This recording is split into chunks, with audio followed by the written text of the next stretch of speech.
प्राचीन भारतीय महाकाव्य रामायण और महाभारत न केवल वीरता और धर्म की कहानियां हैं, बल्कि ये पुनर्जन्म की गहरी दार्शनिक अवधारणाओं को भी उजागर करते हैं। रामायण और महाभारत पुनर्जन्म के अद्भुत रहस्य, आत्मा की निरंतरता और कर्म के सिद्धांतों को समझाते हैं, जो जीवन की यात्रा में हमारी नियति को आकार देते हैं। रामायण और महाभारत दोनों में पुनर्जन्म का विषय एक महत्वपूर्ण कड़ी के रूप में उभरता है, जो ये दिखाता है कि कैसे पिछले जन्म के कर्म वर्तमान जीवन को प्रभावित करते हैं। दोस्तों, आज इस वीडियो में हम रामायण और महाभारत काल के पुनर्जन्म के अद्भुत रहस्यों को जानेंगे और उनके संबंध के बारे में जानेंगे। इस जानकारी के लिए वीडियो में हमारे साथ अंत तक बने रहिएगा, जिससे कि आपको सही और सटीक जानकारी प्राप्त हो पाए।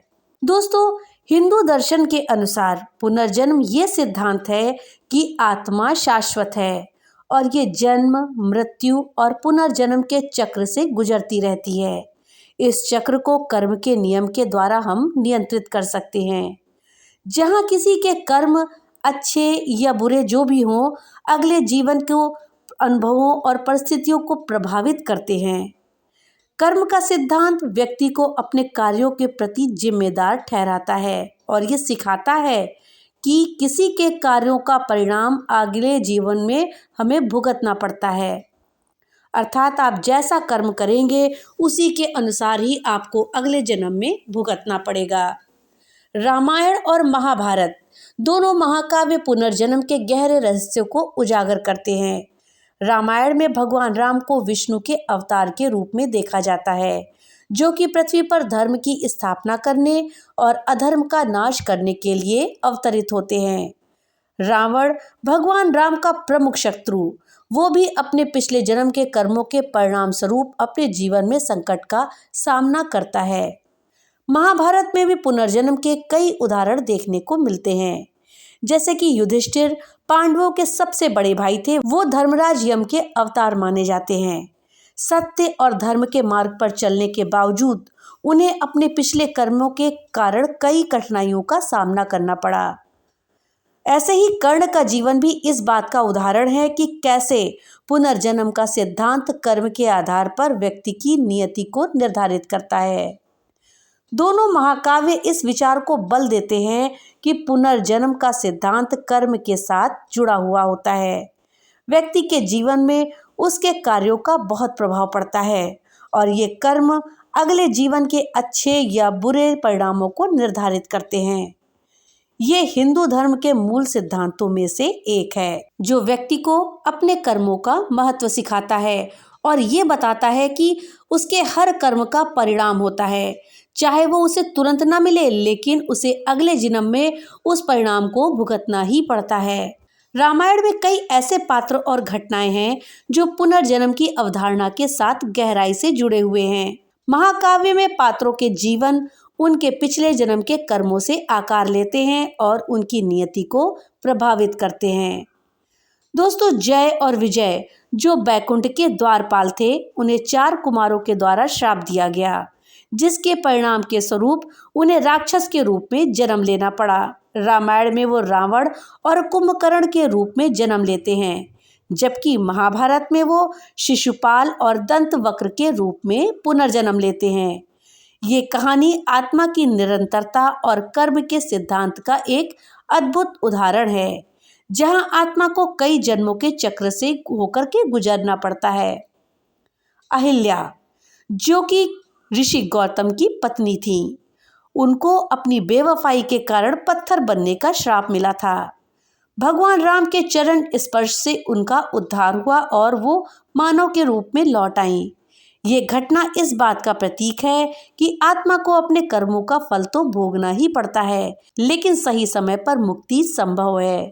दोस्तों, आपने शबरी का नाम तो सुना ही होगा, जो कि रामायण की एक प्रमुख पात्र थी। वो भगवान राम का इंतजार करते हुए अपना जीवन व्यतीत करती थी। पुनर्जन्म और भक्ति का ये एक विशिष्ट उदाहरण है।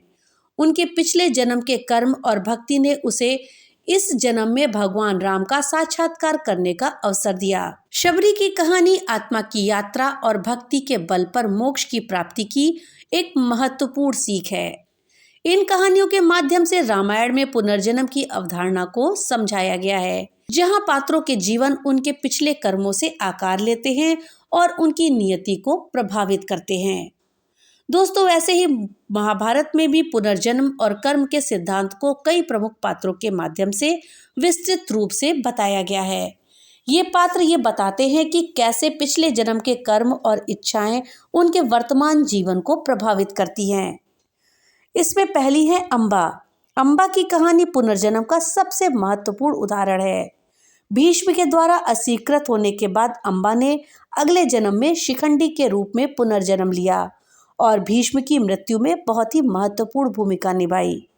ये कहानी ये दर्शाती है कि अधूरी इच्छाएं और कर्म का प्रभाव एक जीवन से दूसरे जीवन तक जारी रहता है। ऐसे ही कर्ण के संघर्ष के बारे में बात करें तो कर्ण का जीवन पुनर्जन्म और कर्म के कटिल सिद्धांत का एक बहुत ही सुंदर उदाहरण है। अपने पिछले जन्म में राक्षस सहस्त्र कवच के रूप में जन्मे कर्ण को अर्जुन और कृष्ण के द्वारा मारा गया था। उनके वर्तमान जीवन के संघर्ष और उनके दुख उनके पिछले कर्मों का परिणाम थे। दोस्तों, ऐसे ही द्रौपदी की कहानी भी पुनर्जन्म और कर्म की अवधारणा को रेखांकित करती है। उन्होंने पिछले जन्म में भगवान शिव से 5 अद्वितीय गुणों वाले पति की प्रार्थना करी थी, जिसके परिणाम स्वरूप उनको अगले जन्म में 5 पांडव पति के रूप में प्राप्त हुए। दोस्तों, भगवान कृष्ण महाभारत के केंद्रीय पात्र और कर्म पुनर्जन्म के सिद्धांतों का एक गहन दृष्टिकोण प्रस्तुत करते हैं। अर्जुन को दी गई भगवद गीता में कृष्ण आत्मा की शाश्वतता, कर्म के महत्व और पुनर्जन्म के चक्र पर प्रकाश डालते हैं। कृष्ण की शिक्षाएं ये स्पष्ट करती हैं कि आत्मा अमर है, कर्म के आधार पर वो पुनः जन्म लेती है। दोस्तों, ये तो हो गए रामायण और महाभारत में पुनर्जन्म के विषय में बातें। अब आइए जानते हैं कि रामायण और महाभारत के बीच कैसे संबंध थे। दोस्तों, रामायण और महाभारत के बीच कई गहरे संबंध हैं जो पुनर्जन्म, धर्म और कर्म के सिद्धांतों पर जोर देते हैं। दोनों महाकाव्य आत्मा की यात्रा को एक निरंतर प्रक्रिया के रूप में प्रस्तुत करते हैं, जहां प्रत्येक जीवन के कर्म अगले जीवन को प्रभावित करते हैं। दोनों महाकाव्यों में भगवान विष्णु के अवतार एक महत्वपूर्ण संबंध प्रस्तुत करते हैं। रामायण में भगवान विष्णु राम के रूप में अवतरित होते हैं, जबकि महाभारत में वो कृष्ण के रूप में प्रकट होते हैं। ये अवतार दर्शाते हैं कि धर्म की स्थापना के लिए ईश्वर समय समय पर पृथ्वी पर अवतरित होते हैं। दोस्तों, महाभारत के प्रमुख पात्र भीष्म का संबंध भी रामायण से है। पिछले जन्म में भीष्म वसु थे, जिन्हें एक श्राप मिला था। इस श्राप के कारण ही उनका पुनर्जन्म भीष्म के रूप में हुआ था। भीष्म ने अपने जीवन को कुरुवंश की सेवा के लिए समर्पित कर दिया और ब्रह्मचर्य की प्रतिज्ञा ली। उनकी ये प्रतिज्ञा और इसके परिणाम स्वरूप पुनर्जन्म के चक्र से जुड़े हैं, जो महाकाव्यों में कर्तव्य और बलिदान के महत्व को दर्शाता है। रामायण की नायिका सीता और महाभारत की नायिका द्रौपदी का भी गहरा संबंध है। दोनों ने अपने जीवन में बहुत ही कठिनाइयों का सामना किया और फिर भी धर्म का पालन किया। इनकी कहानियां हमें ये सिखाती हैं कि कैसे उनके पिछले जन्म के कर्म उनके वर्तमान जीवन के भाग्य को प्रभावित करते हैं। दोनों के जीवन की यात्रा ये दर्शाती है कि जीवन में आने वाली कठिनाइयां हमारे पूर्व जन्म के कर्मों का परिणाम होती हैं और हमें धर्म के रास्ते पर चलने की प्रेरणा देती हैं। दोस्तों, रामायण और महाभारत पुनर्जन्म के अद्भुत रहस्यों और संबंधों को गहराई से उजागर करते हैं। ये महाकाव्य हमें सिखाते हैं कि आत्मा अमर है और जीवन में किए गए कर्म आत्मा के अगले जीवन को प्रभावित करते हैं। पुनर्जन्म का सिद्धांत न केवल आध्यात्मिक दृष्टिकोण प्रस्तुत करता है, बल्कि जीवन के महत्व और कर्तव्य की आवश्यकता को भी रेखांकित करता है। दोनों महाकाव्यों में पुनर्जन्म की अवधारणा हमको याद दिलाती है कि जीवन केवल एक बार यात्रा नहीं करता, ये लगातार चलने वाली प्रक्रिया है। जिसमें हम सीखते हैं, बढ़ते हैं और आध्यात्मिक रूप से उन्नति करते हैं। इन रामायण और महाभारत पुनर्जन्म के अद्भुत रहस्य के पात्र के जीवन हमें ये सिखाते हैं कि हर कर्म का एक परिणाम होता है और आत्मा की ये यात्रा कई जन्मों के माध्यम से चलती है।